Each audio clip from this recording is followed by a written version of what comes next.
আসসালামু আলাইকুম এভরিওয়ান। অন্ধমের ভালোবাসা গল্পের সিজন 2 6 নম্বর পার্ট। তো চলো বেশি কথা না কইয়া গল্প শুরু করা যাক। এইদিকে বিকাল গড়িয়ে সন্ধ্যা নামছে, অথচ তাসনিম আর ফাহিমের কোনো হদিশ নেই। সকালের পর থেকেই নিখোঁজ তারা। দুপুর গড়িয়ে 3টা পেরিয়ে গেল, কেউ জানে না কোথায় গেল এই দুই নিষ্পাপ প্রাণ। এইটুকুন দুইটি শিশু, না আছে কোনো অভিজ্ঞতা, না আছে কোনো সঠিক গন্তব্য। তারা কি পথ হারালো, নাকি কেউ হুঁসলিয়ে নিয়ে গেল? ঘরের এক কোণে রুষা কাঁদতে কাঁদতে চোখের নিচে ফোলা কালি, গলার স্বর কাঁপছে। মেয়ের চিন্তায় দিশাহারা হয়ে বললাম, আমি যদি না পাই তাসনিমকে, আমার শাশুড়ি আমার গায়ে হাত তুলবে। আর ওর বাবা, সে তো এক মুহূর্ত রাখবে না ও বাড়িতে। ওই ছিল আমাদের সব। রুষার ব্যাকুল চিৎকারে রুহিয়ার নিজেকে ধরে রাখতে পারল না। ছলছল চোখে বলল, অলক্ষণে কথা বলিস না রুষা, আমার বুক কাঁপছে, আমার মনে অসুখ কিছু ভর করছে। ঘরের লোকজন, প্রতিবেশীরা, আশেপাশে সবাই মিলে ঘুরে ঘুরে গ্রাম চষে ফেললো। পুকুরঘাট, মন্দিরের পিছনে, বাজারের পাশে, এমনকি ঝোপঝাড়, সব জায়গা তন্ন তন্ন করে খোঁজা হলো, কিন্তু কোথাও তাদের ছায়া নেই। যেন দুইটা পাখি হঠাৎ উড়ে হারিয়ে গেছে আকাশের ওই পারে। অবশেষে মা চুপচাপ উঠে দাঁড়িয়ে আকাশের দিকে তাকিয়ে ফিসফিস করে বলল, ওরা কি পদ্মবিলের দিকে যায়নি?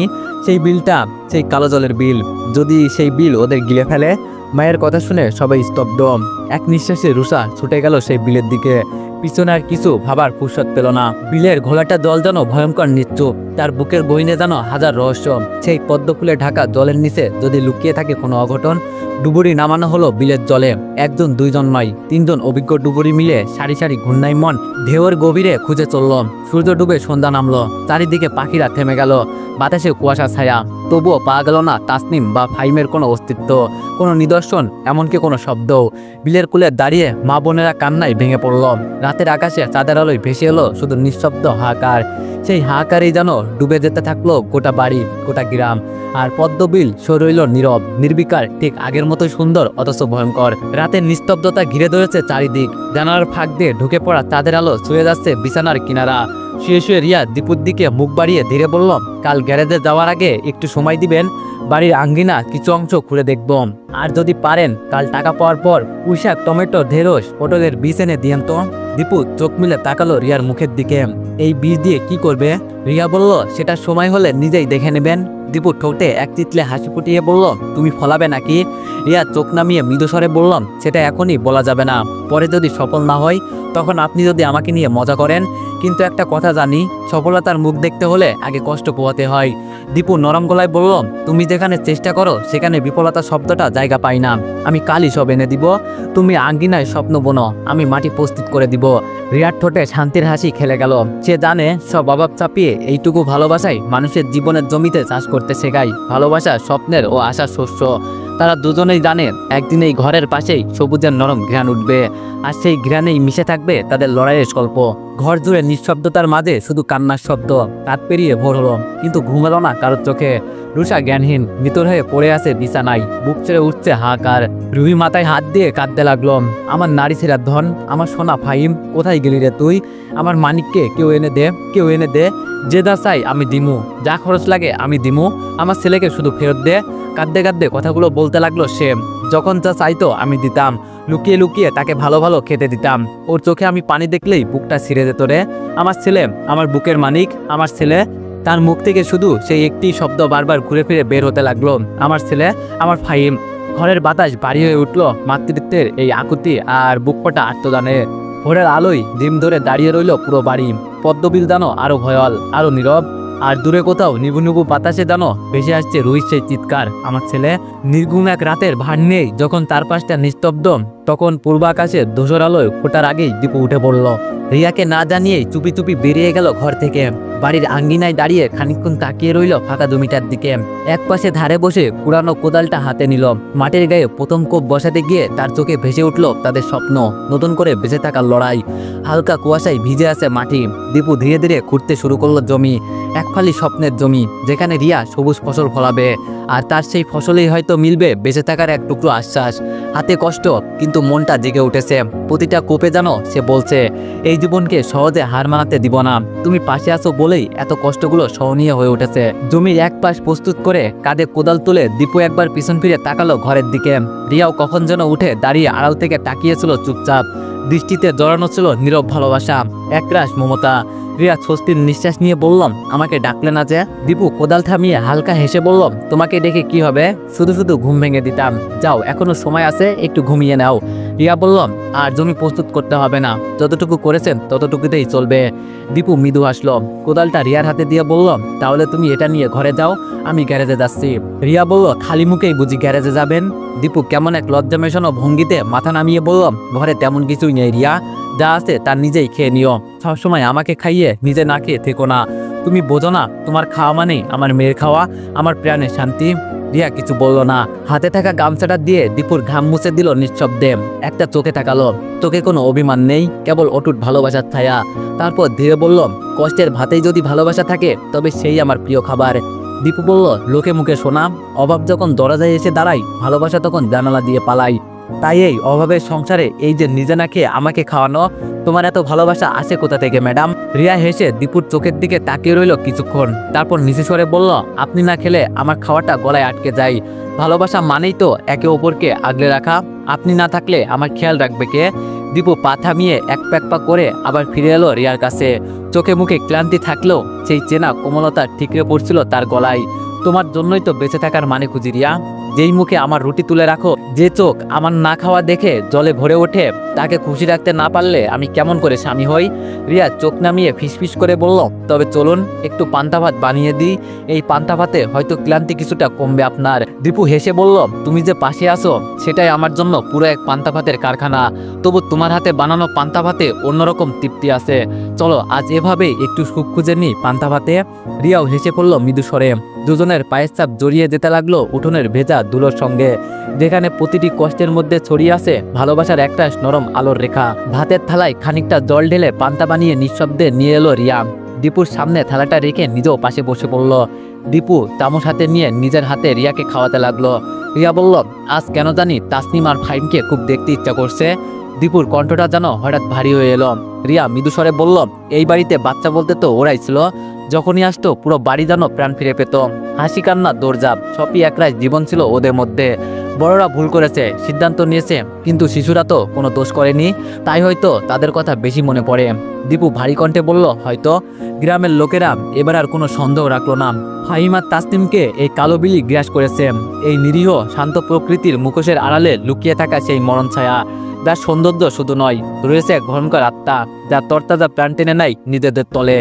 বিলের পাড়ে মুখ থুবড়ে পড়ে রইল রুষা, অচেতন নয় কিন্তু জ্ঞানের অতল গভীরে হারিয়ে যাওয়া এক গর্ভধারিণী মা। তার ঠোঁট কাঁপছে, চোখ অশ্রু শূন্য, ভেতরটা যেন খালি হয়ে গেছে। একটা মেয়ে, একটাই তো ছিল আমার প্রাণ, আমার পরিচয়, ওকে ছাড়া আমি ফিরবো কোথায়, কার কাছে? কেউ জবাব দিতে পারলো না। গ্রামের হুজুরেরা এসে বললেন, এই বিল শান্ত নয়, এটার পেট জুড়ে আছে লোভ, খাসির তরতাজা রক্ত চাই ওর, তবে হয়তো ফিরিয়ে দিবে হারানো দুটো প্রাণ। রুহি এক মুহূর্ত দেরি করল না।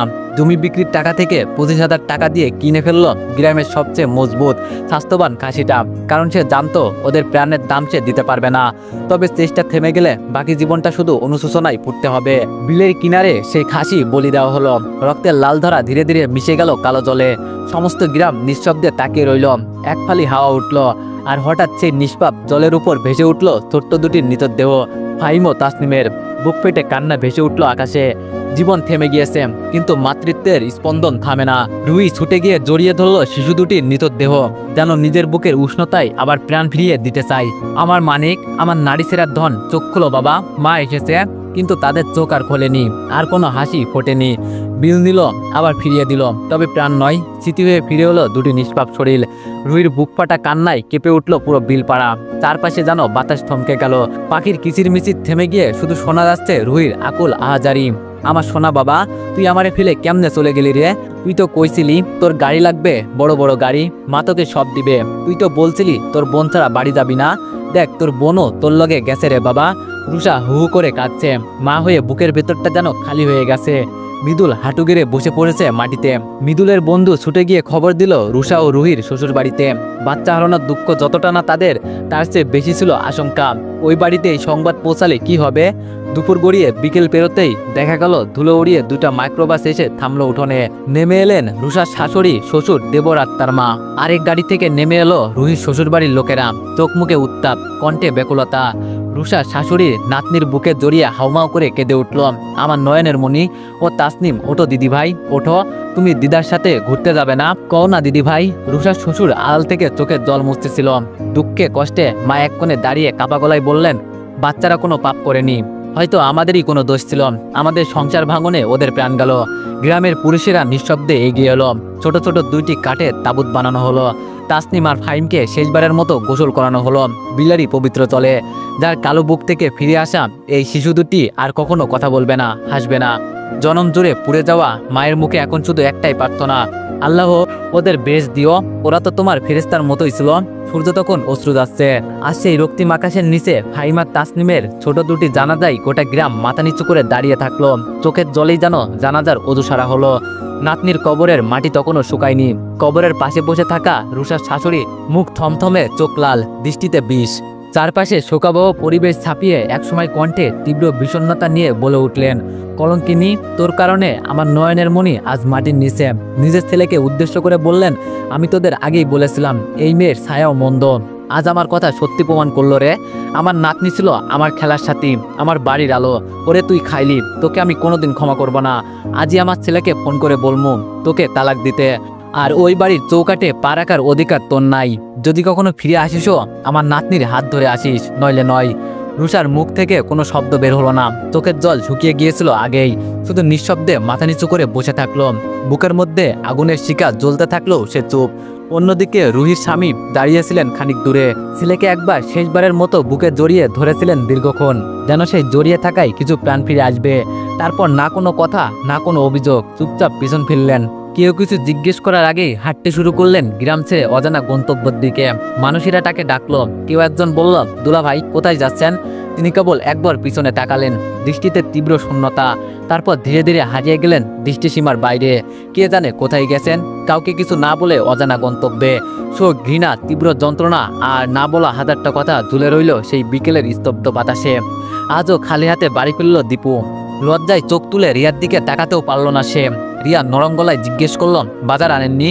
দীপু মাথা নিচু করেই বলল, রাত অনেক হয়ে গিয়েছিল। গ্যারেজ মালিক বললেন, এই সময়ে কাঁচা বাজার কিছুই পাওয়া যাবে না। আজকের মজুরির সঙ্গে কালকেরটাও অগ্রিম দিয়ে দিলেন। বললেন কাল সকালে বাজার করে গ্যারেজে যেতে। রাতটা কি কোনোভাবে চলবে না রিয়া? রিয়া মৃদু হাসল। তার চোখে একটু অভিযোগ নেই। আমি তো বাজারের জন্য বসেছিলাম না, আমি তো অপেক্ষা করছিলাম সেই বীজগুলোর জন্য।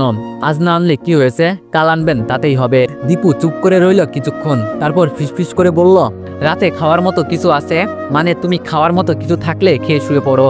আমি তো দোকান থেকে চা পাউরুটি খেয়ে এসেছি। রিয়া এক ঝলকে বুঝে ফেললো মিথ্যাটা। সে জানে গ্যারেজে কারোর জন্য আলাদা খাবার রাখা হয় না, নিজের টাকায় কিনে খেতে হয়। সে কিছু না বলে হালকা সুরে বলল, মিথ্যা বলতে হবে না, যান হাত মুখ ধুয়ে আসুন, আজ আমরা ভাত খাবো, তাও আবার গোস্তের তরকারি দিয়ে। দীপু বিস্ময়ে চোখ বড় বড় করে তাকিয়ে রইল। দীপু বলল, গোস্ত কোথা থেকে এলো? রিয়া হাসলো, কণ্ঠে প্রশান্তির ছায়া। সেটা পরে বলছি, আগে যান আপনি, খিদে তো পেয়েছে তাই না? দীপু ধীরে ধীরে উঠে গেল। ভেতরে কোথাও হালকা একটা শান্তি খেলে গেল। এমন দিনে এমন স্ত্রী পাশে থাকলে ক্ষুধার চেয়ে ভালোবাসার তৃপ্তি বড় হয়ে ওঠে। হাত মুখ ধুয়ে এসে মাটিতে চুপচাপ বসে পড়ল দীপু। রিয়া আজ ইচ্ছে করেই একটি মাত্র থালায় খাবার পরিবেশন করলো। দীপু তাকিয়ে জিজ্ঞেস করল, আরেকটা থালা কোথায়? হালকা হেসে বলল, আপনার সঙ্গেই তো খাবার অভ্যাস হয়ে গেছে, আজকে আপনার হাতে খাওয়ার সৌভাগ্য আমার হবে না? দীপু এক ঝলকে তাকিয়ে রইল কিছুক্ষণ, তারপর নরম গলায় বলল, এসো আমার পাশে বসো। রিয়া ধীরে পাশে বসতে দীপু আদর করে ভাত তুলে দিতে লাগলো মুখে। মাঝখানে হঠাৎ জিজ্ঞেস করলো, এখন বলো তো গোস্তের তরকারি এলো কোথা থেকে? রিয়া ভুরু নাচিয়ে হাসলো।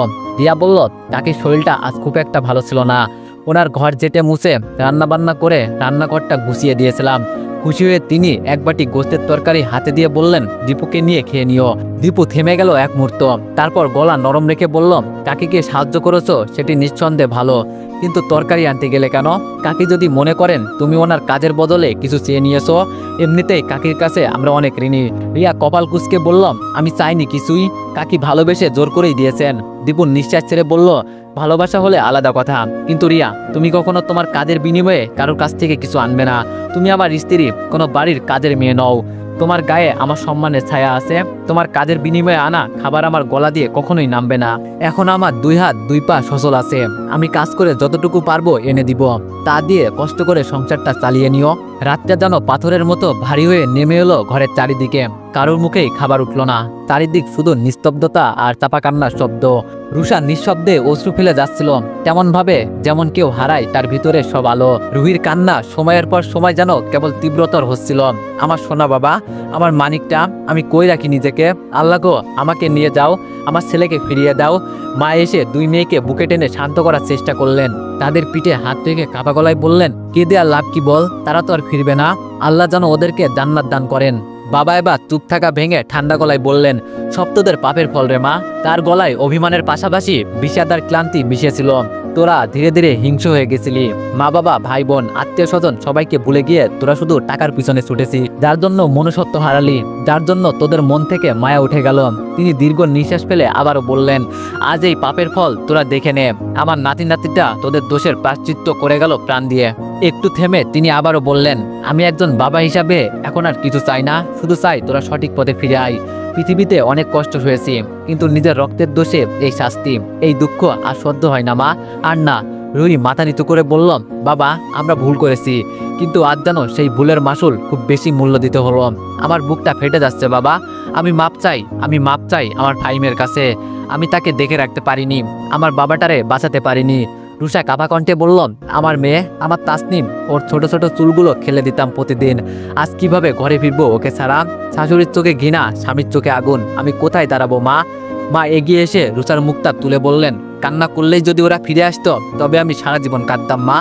আল্লাহর কাছে চাও, তওবা করো। মাপ চাইবার দরজা এখনো বন্ধ হয়ে যায়নি। বাবা পিছন ফিরে জানালার দিকে চেয়ে এক দৃষ্টিতে বললেন, মানুষ যেমন চাষ করলে ফসল পায়, তেমনই কর্ম করলে তার ফলও পায়। আজ তোরা যা হারিয়েছিস তা কখনো পূরণ হবে না, কিন্তু বাকি জীবনটা যেন সত্য ন্যায়ের পথে চলে কাটাস, এটাই চাওয়া আমার। ঘরের বাতাস ভারী হয়ে রইল নিঃশব্দ অনুশোচনায়। বাইরে তাদের আলোয় কুয়াশায় গড়িয়ে পড়ছিল, ঠিক যেন তাসনিম আর ফাইমের অনুপস্থিতির হিমেল শোক। সেই শোক ঘিরে রাখল গোটা ঘরটাকে নিঃশব্দে নিঃশেষে। মৃদুল ব্যঙ্গ ভরে বলল, বাবা এটা জাস্ট একটা দুর্ঘটনা ছিল, আর তোমরা কি না কি বানিয়ে ফেলছো। আশ্চর্য লাগে তোমাদের এই নাটকীয়তা দেখে। সত্যি তোমরা পারো বটে। একটুখানি কান্না আর কিছু ধর্মের ভয় দেখিয়ে সব দোষ চাপিয়ে দিলে আমাদের ঘাড়ে। যে পাপ পাপ বলে চিল্লাছো না, এখানে পাপের কিছুই নেই। যা হয়েছে তা কেবলই রুহি আর রুষার খামখেয়ালির জন্য। যদি তারা বাচ্চা দুটোকে দেখে দেখে রাখতো তাহলে আজ এত বড় দুর্ঘটনা ঘটতো না। তার কথা শুনে ঘরের বাতাস যেন হঠাৎ থমকে গেল। বাবা শোয়া থেকে উঠে বসলেন। দুর্ঘটনা নয় মৃদুল, এটা তোদের পাপের আর অবহেলার ফল। এমন নির্মম ব্যাখ্যা দিয়ে কি নিজের আত্মাকে তুই সান্ত্বনা দিচ্ছিস, না আমাদের ব্যথার উপহাস করছিস? ঘর জুড়ে নেমে এলো অস্বস্তিকর নিস্তব্ধতা। চুপ করে দাঁড়িয়ে রইল মৃদুল, কিন্তু চোখে মুখে কোনো অনুশোচনার ছায়া নেই। দীপু সকাল সকাল ঘুম থেকে উঠে বাজারের থলে হাতে রওনা দিল। নতুন শহর, নতুন রাস্তা, চিনে আসো না সবকিছু আজ অদ্ভুত একটা অনুভূতি। রিয়া আর স্নেহা তখনও ঘুমিয়ে। বের হওয়ার আগে মেয়ের কপালে হাত রেখে মৃদু এসে বেরিয়ে যায় সে। বাজারে প্রতিটা দোকানে খুঁটিয়ে খুঁটিয়ে দেখে কোনটা সস্তা, কোনটা টাটকা, কোনটা কেনার জন্য উপযুক্ত। সব কেনাকাটা সেরে সে হাঁটা দেয় ঘরের পথে। এই শহরে সে এখনো নতুন, রাস্তাগুলো সব মুখস্থ হয়নি তার। তবু আজ যেন হাঁটার পথটাই আলাদা একটা শান্তি দিচ্ছিল। ঠিক তখনই সামনে এসে দাঁড়ায় একটা চকচকে প্রাইভেট কার। কিছুটা ধোয়াটে কাজ নামাতে বেরিয়ে আসে এক চেনা মুখ। এক মুহূর্তের জন্য থমকে দাঁড়ায় দীপু। সেই মুখ যে মুখ একদিন কান্না জড়ানো কণ্ঠে বলেছিল, দীপু চলো না পালিয়ে যাই, ওরা আমাকে জোর করে বিয়ে দিয়ে দিচ্ছে শহরের কোনো এক বড়লোক পরিবারে। তখন দীপুর উত্তর ছিল, আমি বাড়ির বড় ছেলে, আমার ভালোবাসা সংসারের ভিতরে বাধা। পরিবার যেটা চাই সেটাই করো, ভালো থাকবে তুমি। আমি শূন্য, খুবই শূন্য, আমার কাছে এসে কিচ্ছু পাবে না তুমি। তখন মেয়েটি বলেছিল, আমার কিচ্ছু লাগবে না, শুধু তুমি হলেই চলবে। তখন দীপু বলেছিল, জীবনে চলার জন্য অনেক কিছুই প্রয়োজন হয় অধরা, আমি তোমাকে কিচ্ছু দিতে পারবো না। আমি পরিবারের বড় ছেলে, পরিবারের সকল ভার আমার উপর। এখন তাদের এই অবস্থায় ফেলে দিয়ে কাপুরুষের মতো তোমায় নিয়ে পালিয়ে যাই কি করে বলো? সেই দিন মেয়েটা বড্ড অভিমান নিয়ে উল্টো পথে হাঁটা ধরেছিল। শত চেষ্টার পরও আর দেখা হয়নি তার সাথে। আজ 18 বছর পর জীবনে এই মোড়ে সেই মুখ আবারও তার সামনে।